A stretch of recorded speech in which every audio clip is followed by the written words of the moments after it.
नमस्कार दोस्तों, आपका अपना चैनल हिंदी जंक्शन पर मैं परवेश कुमार सिन्हा स्वागत करता हूं, अभिनंदन करता हूं। अगर आप नए हैं तो चैनल को सब्सक्राइब कर दें और बेल आइकन को दबाना ना भूलें। दोस्तों, अगर आप हिंदी के किसी भी विषय के किसी भी कंपटीशन का तैयारी कर रहे हैं तो ये वीडियो आपके लिए काफ़ी महत्वपूर्ण होने जा रहा है। ये सामान्य हिंदी का 14वां भाग है। 13 भाग पीछे कराया जा चुका है, ये 14वां भाग है।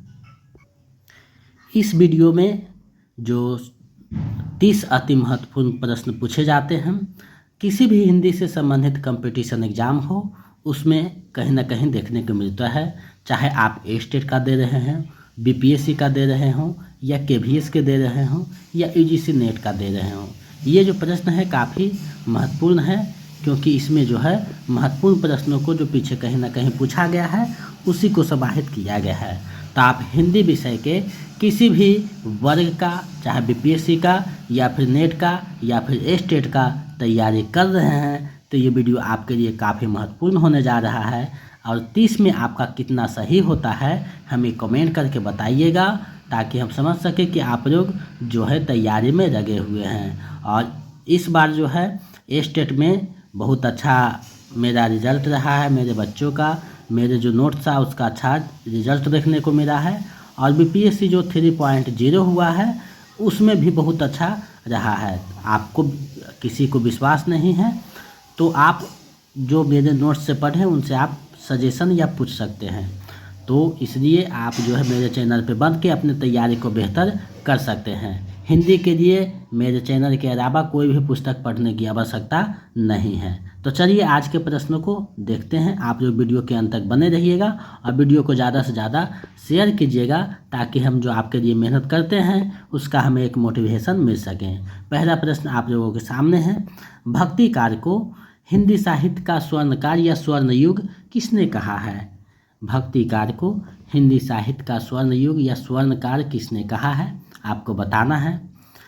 तो ये जो कहने वाले थे वो थे जॉर्ज ग्रियर्सन। विकल्प क सही हो जाएगा। किसी को लग रहा हो काल के जगह युग लिखना चाहिए तो ऐसा प्रश्न में घुमा सकता है, इसलिए यहाँ लिखा गया है। चलिए आगे बढ़ते हैं। रासो शब्द की उत्पत्ति रसायन से किसने मानी है? रासो शब्द की जो उत्पत्ति है उसको रसायन से किसने मानी है, आपको बताना है। तो रसायन से उत्पत्ति रासो शब्द की मानी है वो रामचंद्र शुक्ल ने माना है। विकल्प ख सही हो जाएगा। तो इस तरीका के प्रश्न देखने को मिलते हैं। ये प्रीवियस प्रश्न पूछा गया है, उसी को यहाँ समाहित किया गया है। निम्न में अष्टछाप के कवि कौन नहीं है? निम्न में अष्टछाप के कवि कौन नहीं है, आपको बताना है। अष्टछाप के कवि कौन नहीं है? तो देखिए इनमें अष्टछाप के जो कवि नहीं हैं वो नाभा दास हो जाएंगे, क्योंकि नाभा दास जो है अष्टछाप के कवि नहीं थे। बाकी छित स्वामी, परमानंद दास, कृष्णदास, ये तीनों जो है अष्टछाप के कवि थे।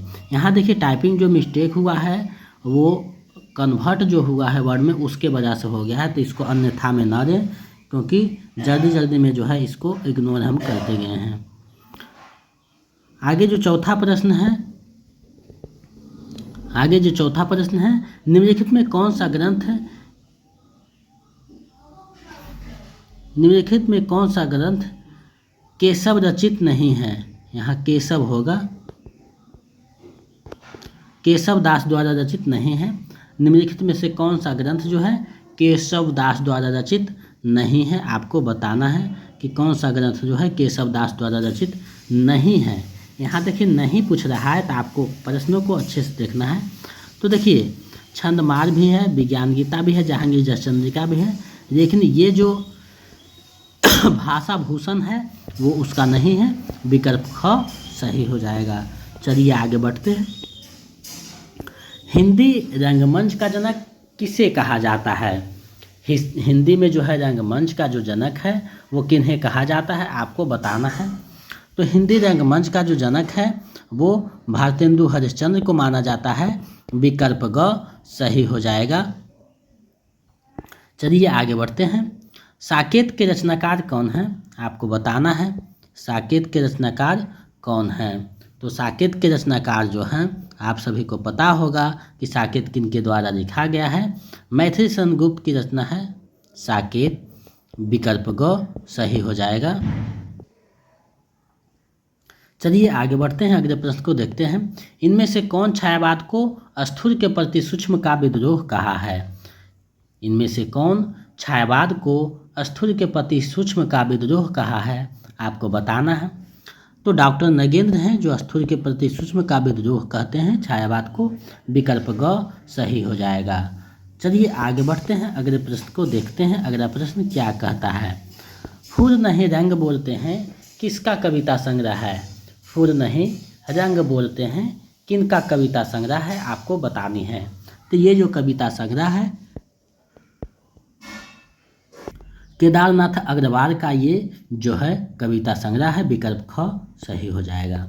चलिए आगे बढ़ते हैं। किस सप्तक की भूमिका में अज्ञेय ने प्रयोगवादी कवियों को राहों का अन्वेषी कहा है? किस सप्तक की भूमिका में अज्ञेय ने प्रयोगवादी कवियों को राहों का अन्वेषी कहा है, आपको बतानी है। किस सप्तक की भूमिका में ये बातें जो है अज्ञेय करते हैं? तो ये जो है तार सप्तक की भूमिका में ये लिखते हैं, यानी प्रथम सप्तक जिसे तार सप्तक कहा जाता है। विकल्प को सही हो जाएगा। अगला प्रश्न है कठोपनिषद की यम नचिकेता कहानी पर आधारित रचना कौन सी है? कठोपनिषद की यम नचिकेता पे जो कहानी लिखा गया है आधारित रचना कौन है? तो ये जो है आत्मजयी जो है कुंवर नारायण की रचना है। विकल्प क सही हो जाएगा। जो कठोपनिषद की यम नचिकेता पर आधारित रचना है आत्मजयी। और संशय की एक रात जो है राम से संबंधित है। चक्रव्यूह जो है वो महाभारत से संबंधित है। तो ये आप ध्यान दीजिएगा। चलिए आगे बढ़ते हैं। किस विद्वान ने आधुनिक काल को गद्य काल की संज्ञा दी है? वे कौन से विद्वान हैं जो आधुनिक काल को गद्य काल कहते हैं? तो ये जो है रामचंद्र शुक्ल कहने वाले हैं। विकल्प का जो है सही हो जाएगा। आगे बढ़ते हैं। किस आलोचक ने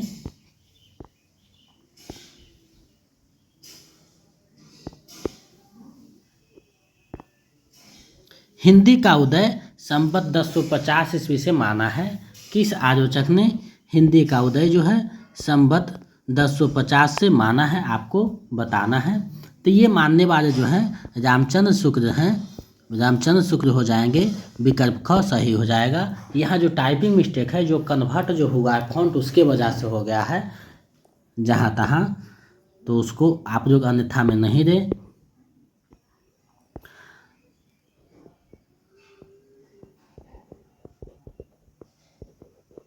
शुक्राचार्य के बाद इतना प्रभावशाली और इतना महिमामंडित भारतवर्ष में दूसरा नहीं हुआ। गोरखनाथ के संबंध में यह कथन किस आलोचक का है? गोरखनाथ के संबंध में ये जो कथन है वो किसका है? तो ये जो कथन है हजारी प्रसाद द्विवेदी का है। विकल्प ख जो है सही हो जाएगा। आगे बढ़ते हैं। निम्नलिखित में कौन सा रासो ग्रंथ छंदों का अजायब घर कहलाता है? छंदों का अजायब घर जो कहलाता है वो पृथ्वीराज रासो हो जाएगा। विकल्प ग सही हो जाएगा। रासो साहित्य में जो है पृथ्वीराज रासो है। और ऐसे जो है छंदों का अजायब घर केशव दास की जो रचना है रामचंद्र जी का, उसको कहा जाता है रामचंद्र जी का को। तो ये आप ध्यान में रखिएगा। चलिए आगे बढ़ते हैं। रामचंद्र शुक्ल के अनुसार तुलसीदास के प्रमाणिक ग्रंथों की संख्या कितनी है?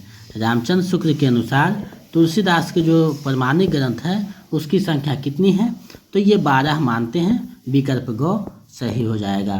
आगे बढ़ते हैं। चलिए, निम्नलिखित में कौन सा कवि कृष्ण भक्त धारा के कवियों में शामिल नहीं है? वे कौन से कवि हैं जो कृष्ण भक्त कवियों के में शामिल नहीं हैं? तो नाभादास का नाम लिया जाता है। ये कृष्ण भक्त के नहीं थे, राम भक्ति शाखा के थे।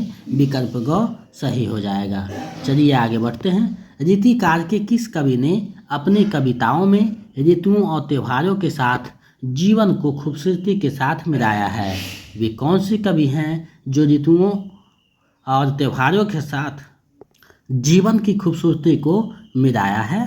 तो वे जो रचनाकार हैं पद्माकर हैं, विकल्प ग जो है सही हो जाएगा। चलिए आगे बढ़ते हैं। यदि प्रबंध काव्य एक विस्तृत वनस्थली है तो मृतक एक चुना हुआ गुलदस्ता है। यह कथन किस आलोचक का है? यदि प्रबंध काव्य एक विस्तृत वनस्थली है तो मुक्तक एक चुना हुआ गुलदस्ता, यह कथन किस आलोचक का है? तो ये जो कथन है रामचंद्र शुक्ल का है, विकल्प क सही हो जाएगा। आगे बढ़ते हैं।